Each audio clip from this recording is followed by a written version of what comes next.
Now we'll learn how to do basic input and output in Python. Of course, we have been seeing some basic printf commands for a while, basic print commands for a while, but let me just go over it very quickly. So if you just say print with your parenthesis, and if whatever you say here will be printed, as you can easily understand. If there is a variable a which is assigned a value of 10, and if you say print the value of a is comma separated by a, it will print you 10. Or the other way to do it is you can just say, since this is a string, right? This is a string, right? You can use the plus sign, the plus operator, and convert your a into a string.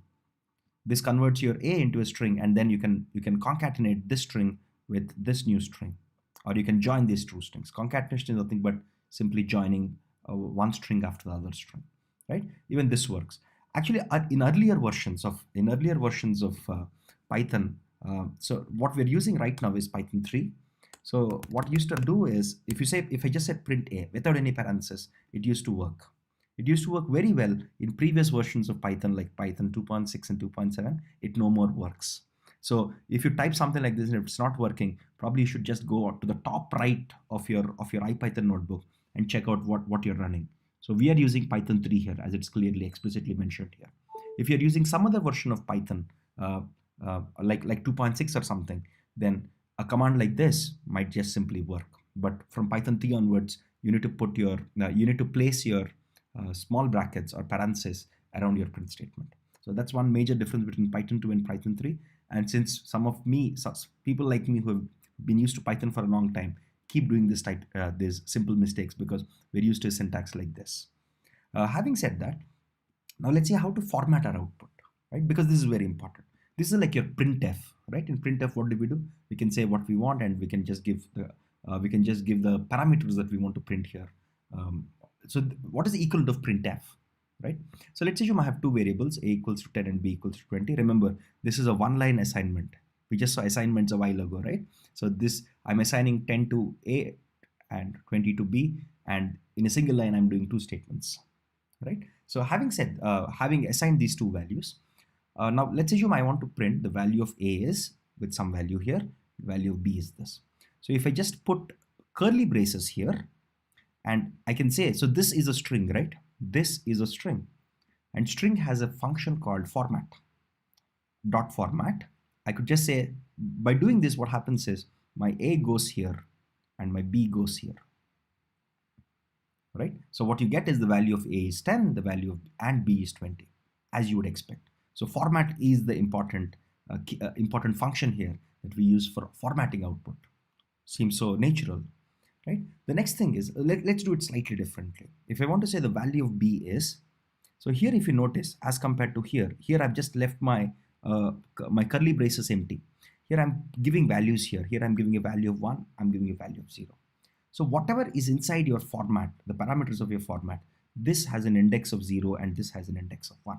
So since I'm saying the value of b is, and within braces I'm putting 1 here, so the value that is there in b, which is 20, gets placed here, and the value of a, which is 10 here, as per this statement, gets put here, right?